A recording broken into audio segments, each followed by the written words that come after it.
শোনাই, আর পড়াশোনা করতে হবে না, 9:30 বাজে, স্কুলে যাবে না? স্নান করতে হবে তো। তাড়াতাড়ি এইটা শেষ করো, যেটা লিখেছো আর একটুখানি আছে ওটা শেষ করো, তারপরে চলো রেডি হয়ে স্কুলে যেতে হবে, চলো।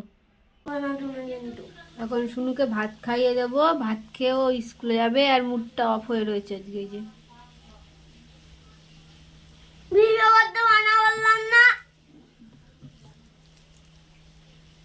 তোর মতো সব চলবে তোর কথাই।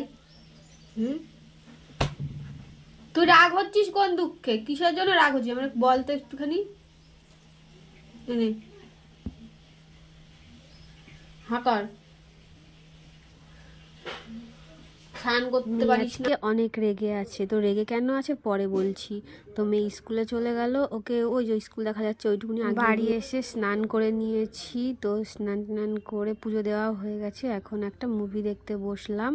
তো যেহেতু বাড়িতে আর কোনো কাজ নেই তো কি করব, সারাদিন ফোন ঘাঁটতে ঘাঁটতে বোরিং হয়ে গেছি, তাই ভাবলাম একটা মুভি দেখি। তাই নেটফ্লিক্সে একটা মুভি দেখতে বসেছি। আর এই যে তাপসী পান্নুর মুভি দেখতে তো আমার ভীষণই ভালো লাগে। এই মুভিটা আগে কখনো দেখা হয়নি, তাই ভাবলাম নেটফ্লিক্সে যখন দিয়েছে তো মুভিটা বসে বসে দেখি আর টাইম পাস করি। তো কে কে এই মুভিটা দেখেছো অবশ্যই একটু কমেন্ট করে জানিও। ভিডিওটা এখানেই শেষ করি, টাটা।